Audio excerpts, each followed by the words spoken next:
నమస్తే, welcome to Suman TV. నేను మానస. ఈరోజు మనతో పాటు ఉన్నారు డాక్టర్ జి కిరణ్ గారు, సీనియర్ ఫిజిషియన్, అలాగే diabetes counsellor and consultant. Especially sugar patients గురించి. ఇప్పుడు సీజన్ మ్యాంగోస్ కాబట్టి ఈ మ్యాంగో సీజన్లో అలాగే డిఫరెంట్ ఫ్రూట్స్ కూడా అసలు ఎవరు తినొచ్చు, ఎలా తినొచ్చు, ఇలాంటివన్నీ డిస్కస్ చేద్దాం. కిరణ్ గారు నమస్కారం అండి. నమస్కారం అమ్మా. కిరణ్ గారు, ఇప్పుడు సమ్మర్ వచ్చిందంటే మ్యాంగో సీజన్ అండ్ అందరికీ చాలా ఇష్టం. డయాబెటీస్ పేషెంట్స్కి అయితే ఇంకా ఎక్కువ తినాలని క్రేవింగ్స్ వస్తూ ఉంటాయి. ఏ తినొద్దు అంటామో అది ఇంకెక్కువ ఇష్టపడుతూ ఉంటారు కాబట్టి. సో షుగర్ పేషెంట్స్ నిజంగా కొన్ని ఫ్రూట్స్ తినొద్దు అని చెప్తూ ఉంటారు కదా. అంటే ఒక షుగర్ వచ్చింది అనగానే ఇంకా అన్ని ఫ్రూట్స్ కట్ చేయొచ్చా, లేదంటే ఇంత మోతాదులో షుగర్ ఉంది అన్నప్పుడు ఇంత మోతాదులో కొంచెం ఈ ఫ్రూట్స్ తినొచ్చు, ఎగ్జామ్ చేయొచ్చు అనేది ఏదైనా ఉంటుందా?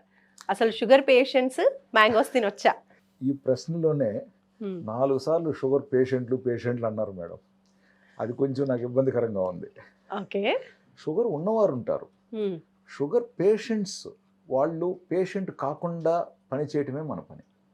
వాళ్ళు పేషెంట్లు కాకూడదు భవిష్యత్తులో. ఓకే, అంటే షుగర్ ఉన్నా కంట్రోల్ చేసుకోవడం అంటారు. సో షుగర్ ఉన్నవారు ఉంటారు కానీ షుగర్ పేషెంట్ కాకూడదు. పేషెంట్ అంటే ఏంటి? ఇంకా ఇతర రిపోర్ట్స్లో కూడా ప్రమాద స్థాయికి అవి పెరగటం. అంటే లివరు, కిడ్నీ, కళ్ళు, కాళ్ళకు సంబంధించిన రిపోర్ట్స్ మితిమీరి వచ్చినప్పుడు పేషెంట్లు అవుతాం. పేషెంట్ కాకుండా ఉండటానికే కదా ముందస్తుగా మనం షుగర్ని కంట్రోల్లో పెట్టుకుంటున్నాం. ఓకేనా? సో షుగర్ ఉన్నవారు. ఓకే, షుగర్ ఉన్న వాళ్ళు మ్యాంగోస్ తినొచ్చా? మంచిదండి, సరదాగా లాగా టాపిక్ ఎత్తాను.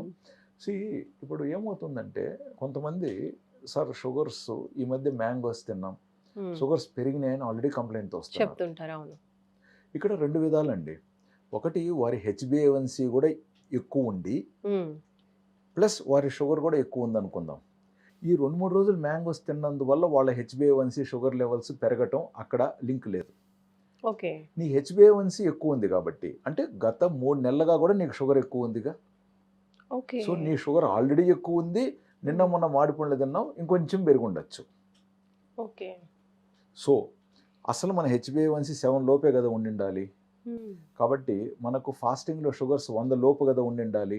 సో అన్ని రెగ్యులర్గా మానిటర్ చేసుకోవాలి. So March, April, May first week అంతా మన HbA1c 7 లోపు, మీ ఫాస్టింగ్ షుగర్ 100 రేంజ్, తిన్న తర్వాత కూడా 150 రేంజ్లో ఉండుండి ఇప్పుడు అనుకోకుండా మీ షుగర్స్ మామిడిపండ్లు తిన్న తర్వాత 300 పెరిగినాయా?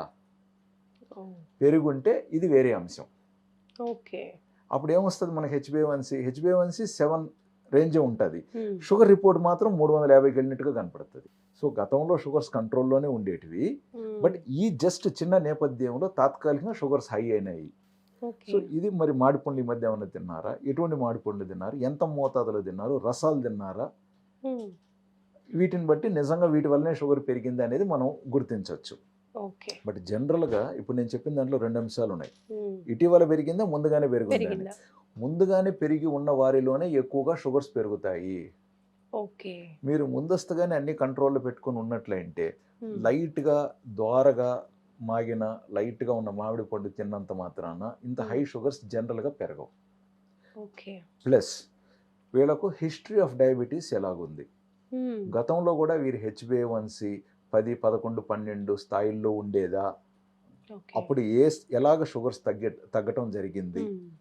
వీటన్నిటిని కూడా గుర్తించి మరి ఈ సీజన్లో మామిడిపండ్లు తినచ్చా తినకూడదు అనేది కూడా పరిమితం ఇవ్వటానికి కూడా అవకాశాలు ఉంటాయి. సో గతం హిస్టరీ సరిగ్గా లేదనుకుందాం, అప్పుడు చాలా జాగ్రత్తగా ఉండాలన్నట్టుగా మనం చూసుకుంటాం అన్నమాట. అండ్ షుగర్స్ ఎంతకాలంగా ఉన్నాయి? చాలా కాలంగా షుగర్స్ ఉన్నట్లయితే డాక్టర్ కూడా ఇది వరకు 2, 3, 4 మాత్రలు మార్చి పెంచి షుగర్స్ కంట్రోల్ లేకి కష్టంలో వచ్చినట్లు అయ్యింటే వీళ్ళకి కొంచెం బాగా మాగిన మాడిపండు తీసుకున్నప్పుడు షుగర్స్ ప్రాండియల్ స్పైక్స్ వచ్చే ప్రమాదాలు ఉంటాయి. సో ఇది హిస్టరీ కూడా మనం గుర్తించాలి. అలాగని ఇటీవల షుగర్ వచ్చింది, పెద్దగా మెడిసిన్స్ కూడా లేవు, మంచి కంట్రోల్లోనే ఉన్నారనుకుందాం. సో ఇక్కడ షుగర్ లెవెల్స్ పెరగడానికి ఛాన్సెస్ తక్కువ ఉంటాయి. బట్ మళ్ళీ పెరగట్లేదు కదా అని మనం పని కట్టుకొని మరీ తిన్నాం అనుకోండి, మామిడిపండు సీజన్ బిగినింగ్లో తిన్నప్పుడు మీకు పెరగకపోవచ్చు కానీ సీజన్ అయిపోయేసరికి పెరిగి కనపడతాయి. సో గ్లూకోమీటర్ ఉంటుంది కాబట్టి చాలా మంది దగ్గర ఇటీవల అవును. మాడిపండు తిన్న 1.5 అవర్ మ్యాక్సిమం 2 అవర్స్ లోపు షుగర్స్ ఒకసారి చూసుకోండి. ఓకే. అవి నిజంగా 180, 200 లోపు ఉంటే పర్వాలేదు.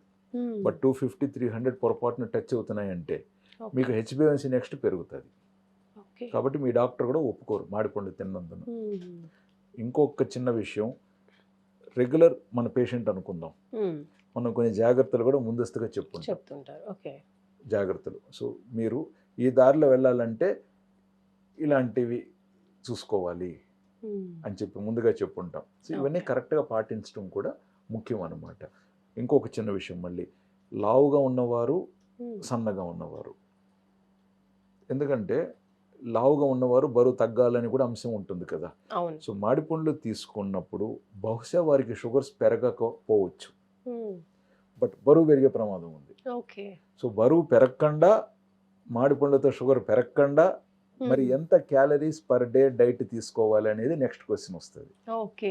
అవును, మరి అప్పుడు ఎలా తీసుకోవాలి అవన్నీ క్యాల్కులేషన్స్ తీసుకొని ముందుకు వెళ్ళాలి. ఓకే. అంటే difference person to person differ అవుతుంది. అవును, ఎందుకంటే ఇప్పుడు మీరు బిగినింగ్ లో ప్రశ్నలో మన జనరల్ గా క్వశ్చన్ వచ్చింది. సో జనరల్ గా క్వశ్చన్ కుదరదు అంటున్నాను నేను. ఓకే. సో ఈ లెవెల్స్ అన్ని కూడా ఒకసారి అబ్జర్వ్ చేసుకుని చెప్పాలి. ఒక డాక్టర్ గా మనం ఒక పేషెంట్ కి ఒక పరిమితం చేసేటప్పుడు కానీ, ఒక అనుమతి ఇచ్చేటప్పుడు కానీ, లేదా ఒక మందులు ఇచ్చేటప్పుడు కానీ ఇన్ని విషయాలు మనం కూడా జాగ్రత్తగా గుర్తించుకొని ముందుకు తీసుకెళ్తాం.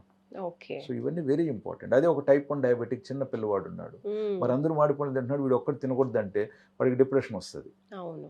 కాబట్టి చెప్పకుండా పోయేసి వేరేటి ఏదైనా తింటాడు. అక్కడ వాళ్ళకేమవుతుంది, ఇన్సులిన్ పేషెంట్స్ కదా వాళ్ళు, చిన్నపిల్లలు. సో ఇన్సులిన్ అడ్జస్ట్ చేసి పండు పెట్టాలి అనే ప్రశ్న వస్తుంది అప్పుడు. ఓకే. అట్లా అంటే సీరియస్గా ఉంటాయి అనమాట. లేదా ఒక చాలా పెద్ద వ్యక్తి, ఒక 85-90 ఇయర్స్ ఏజ్, ఆయనకు షుగర్స్ 30-40 ఏళ్ళగా ఉన్నాయి, సన్నగా ఉంటారు, బట్ ఆయనకు మాడిపండు అంటే చాలా ప్రియం అనమాట.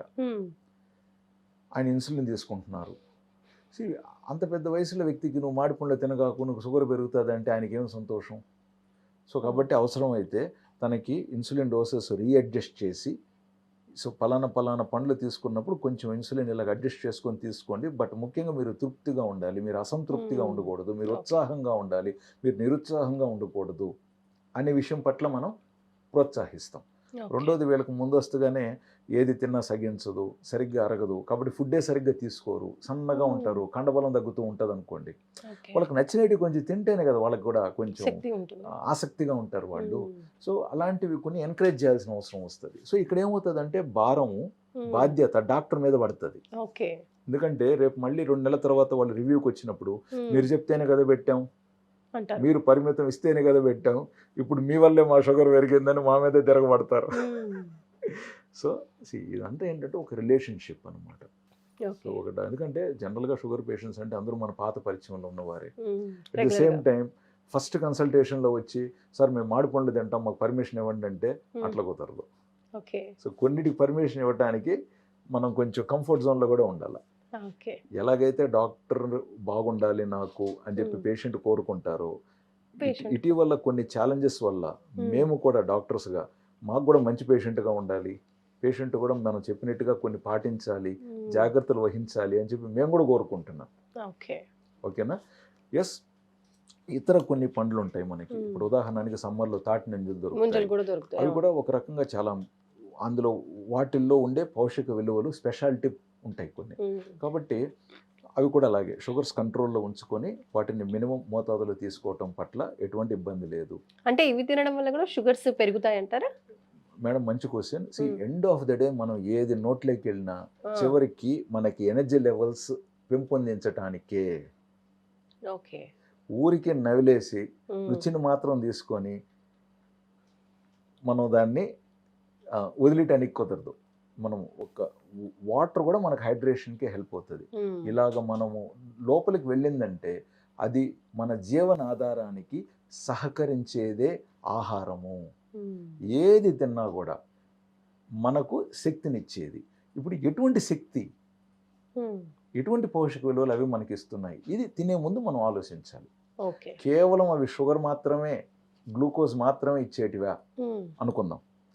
అవి మనకు ఇతర పోషక విలువలు అందులో చాలా చాలా తక్కువ లేదా శూన్యం అనుకుందాం, అది మనకు ప్రయోజనం కాదు.